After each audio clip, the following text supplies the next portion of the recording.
Morning, folks. This is Brian. I'm at GameHole Con in Maddison, Wisconsin. And who would have thought it would be cold in Wisconsin in October? I got the turtleneck, right? Get some warmth, long sleeves, that kind of thing. So anyway, um, today is Saturday, so it is day 3. This is my last day running games. My first game was on Thursday when I got in, and we ran Pendragon. And the group I ran for was really intrigued by the opposed to D20 combat roll mechanics. They really seemed to like that. And I kind of emphasized a couple of times because they were all new players. Although one guy did mention later on as we were playing um, some aspects of the game that a player would know, but a newbie would not. So I think he may have. I just didn't catch it. But anyway, so going real slow, explaining things out. They I ran the scenario, the adventure of the King's Gambit. This is my first time actually physically running that scenario. So, I've been reviewing and double checking stuff and going over the combat rules because they can get a little convoluted, even though they are fairly simple. And at GameHole Con, all the tables had these grid mats, squares on one side, hexes on the other. So that was really, really handy. Although when the combats I ran were theater of the mind kind of stuff. We didn't actually use the grid for combat. I did use the grid for a couple of the mechanics of things we did during the game because there's a chase scene, and so I just had I had all the minis, the pawns I had out there for them as they're tracking along this track. But anyway, how did that go? Oh, it went fairly well, right? So, unfriendly visitor minute. You get shot at by arrows, getting the horses hurt, had to make horsemanship rolls to keep control of the horses. Maybe I'm giving away too much. I don't know. Spoiler alert. Oh, anyway, so um, they get back. They warn the king or the count. The count. Um, oh, there's that incident early on, and one of the players whose character is a real horn dog really got into it on saving this girl. And that was really cool because he said some of the words that I'm particularly looking for on this, honor fight. I'm doing this for the lady kind of thing. So he gets his bonus. He rolls for the more passion for her at like a 16, which is average for that roll. Um, but he's got in the back of his mind this girl the whole time, right? He did make a couple of comments though that she was not impressed with, but she did give him the favor. He did the fight and he won.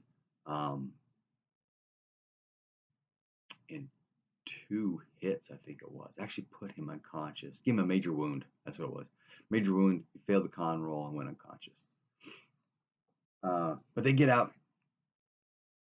Um, the king's besieging the keep. The count sends these guys off on, okay, you need to go to the duke, but you're going to run into his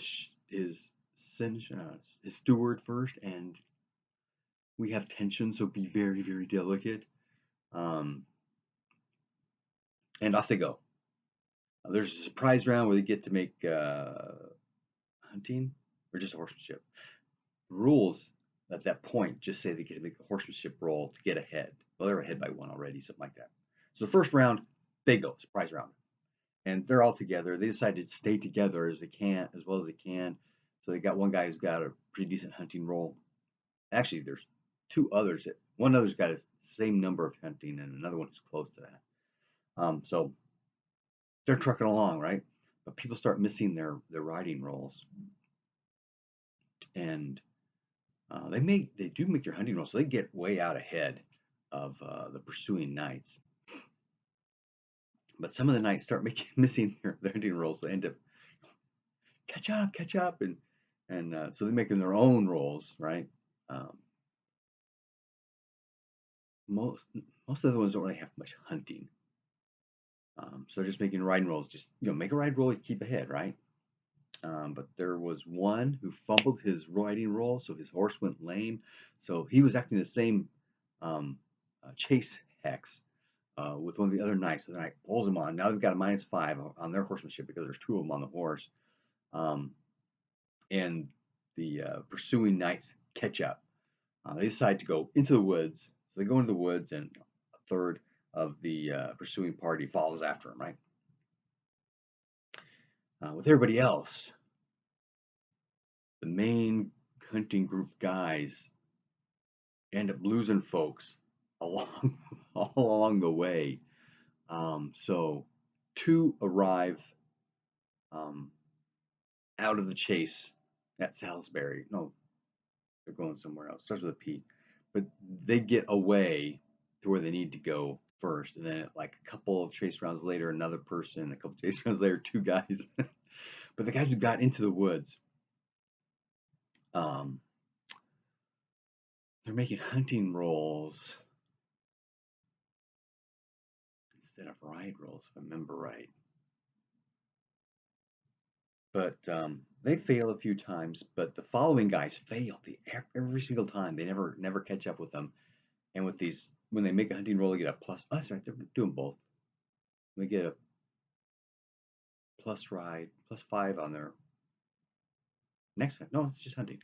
Get +5 on the next hunting roll, but it's cumulative. So eventually, you're going to get a critical success, unless you fumble, right? If you fumble, you're lost in the woods. But they eventually made a critical success and got to the road and eventually caught up with everybody else. So there's a trusting suspicious thing with these knights because lots of player knights have suspicious against these guys, and one guy will not say anything at all. Another guy simply tells the truth. He made his trusting roll. Yeah, this is what we're doing. We're looking for this scalp, and then a couple others have like options kind of thing, but they get taken to. They don't get arrested. They get taken to the count. They get to this not seneschal. I keep saying seneschal. Steward. They get taken to the steward, and the guy misses his courtesy roll, which affects his orate roll, which he then misses. But one of the player steps in with a courtesy roll to try to cover, and we'll talk again in the morning. So lost today. Remember, time's a factor here. Next morning, tries the courtesy again, is successful. Makes his orate roll, is successful. Okay, yeah, I can see the dire straits. Let's take you to the Duke, and they take him to the Duke. Of course, the Duke's all about taking care of people, and so they charge him with the army.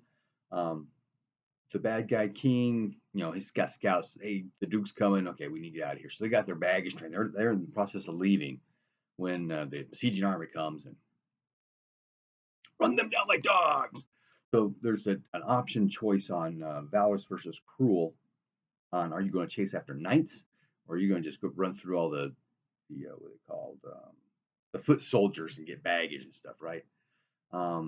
Most of them make their valorous roll. One guy didn't, but he missed his cruel roll, so he got a choice and he decided to go with everybody else.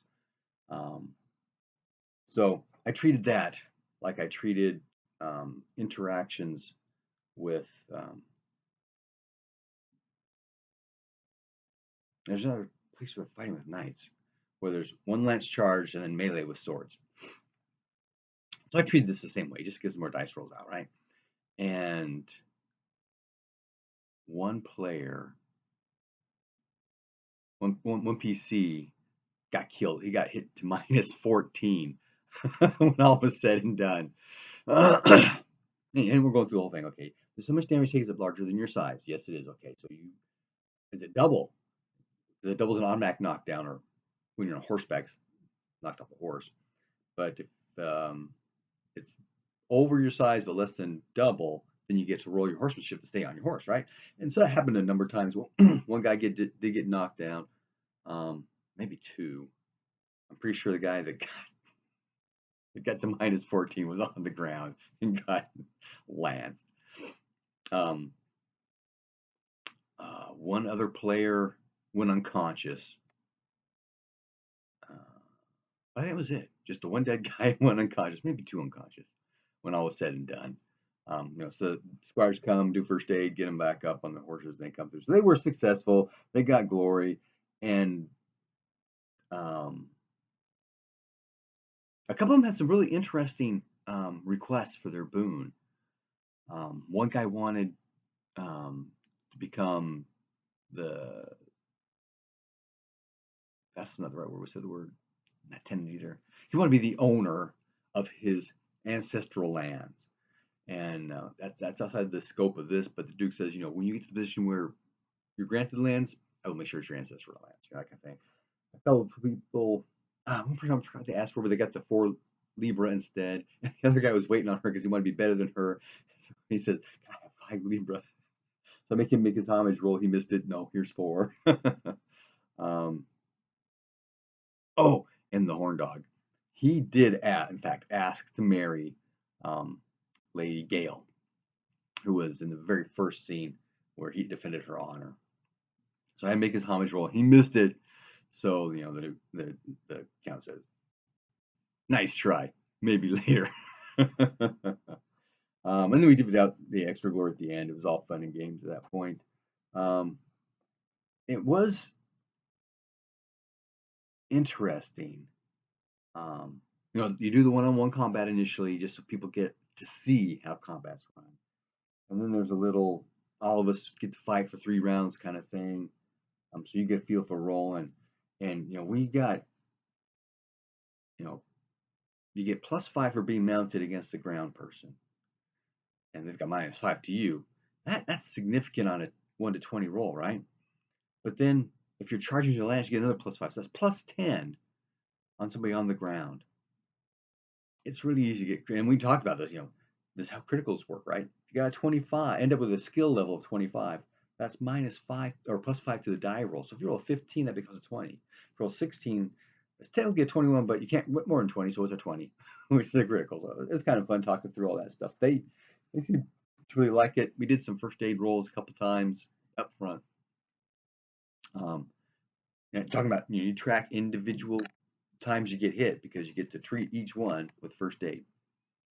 Most of them caught onto that pretty quick. Didn't have a whole lot of issues with misunderstanding the rules or anything. So it was all a very good, nice game. In fact, it went pretty quick. It's a 4-hour slot, and we were at 2 hours or 2.5 hours just before I got to the end, right? So we took a break, got some ice cream. It was pretty good. And then when we all got back, we finished out the attacking the baggage train kind of thing. So it took us maybe 3 hours for the whole game. And I started thinking maybe I missed something, or I didn't do something right to make it go so quick. I have to review it again. But anyway, happy gaming.